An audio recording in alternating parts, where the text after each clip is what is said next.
Bismillahirrahmanirrahim. Assalamu alaikum, dear students. How are you all? I hope you will be fine at your home with your parents. Class 5th, subject science. Unit number 1, classification of living things. So dear students, हमने जो है वो अपने page number 1, 2 and 3 में जो है classifications के बारे में पढ़ लिया था। आज हम पढ़ेंगे वायरसेस के बारे में, प्रोटिस्ट के बारे में। ठीक है जी। तो आज मैं आपको डायरेक्ट एक्सप्लेन ही करूँगी, आपने सिर्फ सुनना है। Viruses are the smallest and simplest living things.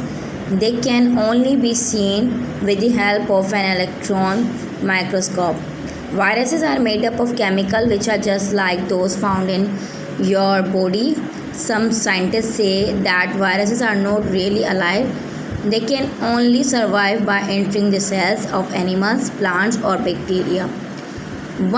Once inside a cell, the virus uses the cell's material to live and reproduce. The virus can make hundreds of copies of itself. The healthy cell is taken over and destroyed, which can make the animal or plant very ill. Viruses can cause disease such as the common cold, influenza, and cancer in human beings. So यहाँ पे आपको virus का तारुफ करवाया जा रहा है कि वायरस है क्या। वायरस असल में एक सिंपलेस्ट लिविंग थिंग है और ये जो है हम अपनी इन आँखों से नहीं देख सकते, ज़ाहिरी आँखों से नहीं देख सकते। हमें वायरस को देखने के लिए इलेक्ट्रॉन माइक्रोस्कोप का यूज़ करना पड़ता है। वायरस जो है वो केमिकल से बनता है और ये इस तरह से हमारी बॉडी में ट्रांसफ़र होता है किसी भी केमिकल के ज़रिए से।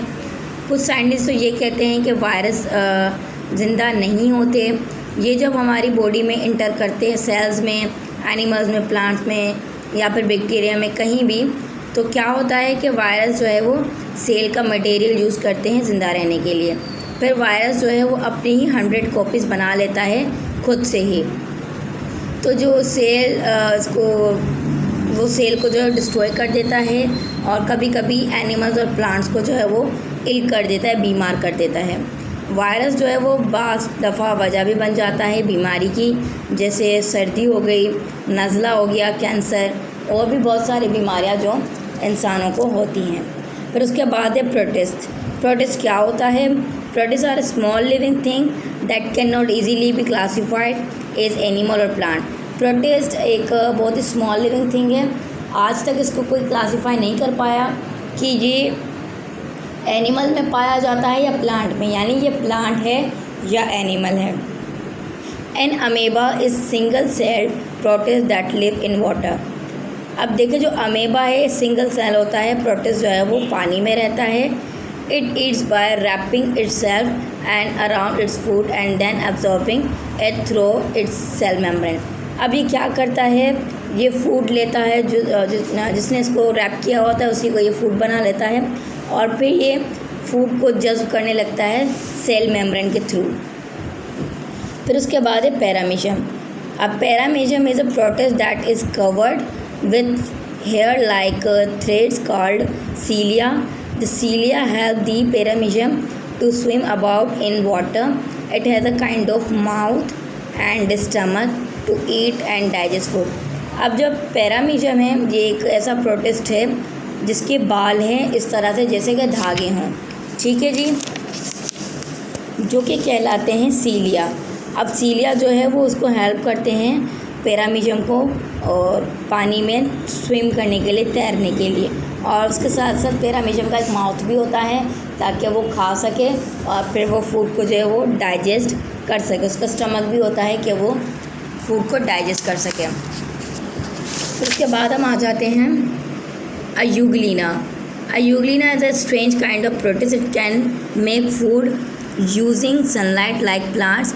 It has an eye spot which helps it to distinguish between light and shade. It uses a long whip-like projection called a flagellum to move about in the water. अब जो Euglena है ये तो बहुत ही अजीब सा प्रोटिस्ट है। ये अपना फूड खुद बनाता है सनलाइट के थ्रू, जैसे कि प्लांट्स बनाते हैं। और उसकी एक आँख भी है जो कि इसको लाइट एंड शेड में फ़र्क करना सिखाते हैं। और उसके अलावा ये यूज़ करता है अपनी विक लाइक प्रोजेक्शन जो कि कहलाती है फ्लैगेलम, पानी में मूव करने के लिए। ठीक है बेटा, आपको ये क्लियर हो गया कि प्रोटिस्ट क्या क्या होता है।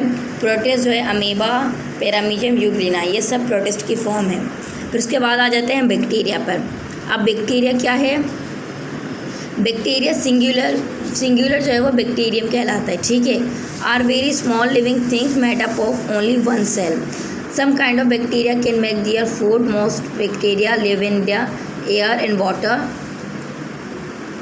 or in the top layer of soil, but there are millions of bacteria that live on your skin and inside your mouth, nose and lungs. अब बैक्टीरिया जो है वो एक सिंगल सेल होता है और बैक्टीरिया की बहुत सी काइंड्स होती हैं। बैक्टीरिया ज़्यादातर पानी में, हवा में और लेयर्स में, मिट्टी में पाए जाते हैं, लाखों करोड़ों की तादाद में। लेकिन बैक्टीरिया हमारी बॉडी में भी होते हैं, जैसे कि हमारी स्किन में बैक्टीरिया हो गए, हमारे माउथ में, हमारे नोज़ और लंग्स में भी। Bacteria are surrounded by a thick cell membrane. They occur in various shapes such as round, elongated or spiral. Some bacteria are useful. They help to make vitamins, cheese and yogurt. Some bacteria are harmful. They cause disease such as tuberculosis, tetanus, typhoid fever and cholera. ठीक है।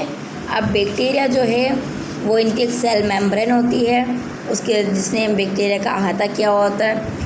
और bacteria के बहुत सारे shapes होते हैं जिनके नाम आपको यहाँ पे बताए जा चुके हैं।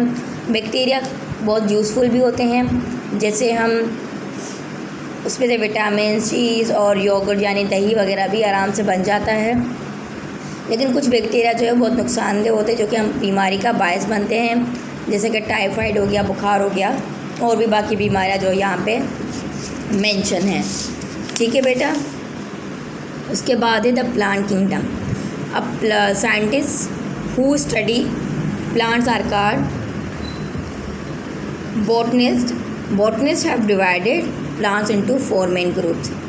अब जो साइंटिस्ट है जो कि प्लांट्स के बारे में स्टडी करते हैं वो बोटनिस्ट कहलाते हैं। और बोटनिस्ट ने प्लांट्स को 4 ग्रुप्स में डिवाइड किया है, जिसका पहला ग्रुप है एल्गी एंड फंगी। फिर उसके बाद है मोजेस एंड लिवरवर्ट्स। फिर है form, club, Moses and hostels. फिर है सीड बेयरिंग प्लांट्स। ठीक है जी।